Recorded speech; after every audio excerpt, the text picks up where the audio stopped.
Gjykata themelore në Prishtinë ka caktuar masën e sigurisë 1 muaj para burgim për Fatmir Shehollin, të arrestuar për spionazh për llogaritë të Serbisë. Fatmir Sheholli u arrestua të njëjtën në mëngjes në një operacion të urdhëruar nga Prokuroria Speciale në bashkëpunim me Agjencinë e Kosovës për Inteligjencë. Sheholli dyshohet se ka mbledhur informacione për kinse pronat e uzurpuara të serbëve në Kosovë dhe në të njëjtat informacione i ka përcjellë te BIA përmes komunikimeve telefonike. Sipas prokurorisë, Sheholli, sipas udhëzimeve dhe planeve të Dimiçit, më 26 shtator të këtij viti në Mitrovic Severiut, kishte marrë materiale, audio dhe transkripte të bisedave të zyrtarëve të Ministrisë për Komunitet dhe Kthim, që dyshohet se janë komprometuese, si dhe një shumë të hollave, si shpërblim për publikimin e tyre, të cilat pastaj ka publikuar në mediat online. Sipas prokurorisë, me këto veprime me dashje dhe vedije, Sheholli ka ndihmuar BIA-n serbe duke zbatuar udhëzimet e tyre dhe rrjedhimisht ka cënuar sigurinë dhe rendin juridik të Kosovës, e po ashtu edhe integritetin e zyrtarëve dhe qytetarëve të saj. Me këto veprime, Sheholli dyshohet se ka kryer veprën penale spionazh nga neni 124, paragrafi 3 i Kushtetutës së Republikës së Kosovës.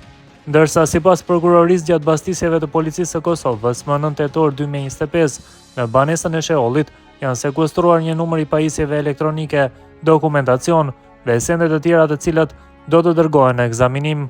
Sakaj, sipas burimeve të betimit për drejtësinë, audioincizimet e siguruara nga Sheholli thuhet se paraqitet edhe deputetja Duda Bajle dhe një person me emrin Amir Rustemović. Betimi për drejtësi ka telefonuar personin e quajtur Amir Rustemović, i cili ka thënë se në këtë audioincizim është vetë ai dhe deputetja Duda Balje. I pyetur nga gazetarja nëse është ai në incizim bashkë me deputeten e Kuvendit të Kosovës, ai ka thënë, po, jam edhe me Fatmir Shehollin. Kur është pyetur se çfarë është biseduar në këtë takim, Rustemović është shprehur se nuk mund të flasë pasi sipas tij, ai është person i shtetit. Zonjë, jam njeri i shtetit, me shtetin jam 25 vjet, nuk muj unë ashtu me telefon, se jam unë Dallaverexhi ose dikush tjetër. Jam edhe i organeve, ka thënë ai pa treguar se çfarë pozite mban kur thotë që është person i shtetit. Tutje kur pyetet për raportin me Duda Baljen, ai sërish nuk tregon se çfarë raporti ka me deputeten. Për Dudën, o ku çka me bo, s'ka shumë fjalë, ka thënë ai. Sa kaq, betimi për drejtësi ka telefonuar disa herë edhe vetë deputeten Duda Balje, por ajo nuk ka qenë e qasshme. Përgjigje nuk u ka kthyer as me mesazh. Lidhur me atë se kur është zhvilluar ky takim dhe çfarë është folur tjetër në takim, Rustemović thotë se është sekret. Këtu është sekret, sekret është valla, sekret është pyetje për 1 milion euro, ka thënë ai më tutje. Ndryshe, sipas raportimit të transmetuesit publik, audioincizimi dëshmon për lidhjet e Shehollit me listën serbe, i cili thotë se ka raporte të mira me Milan Radojčić.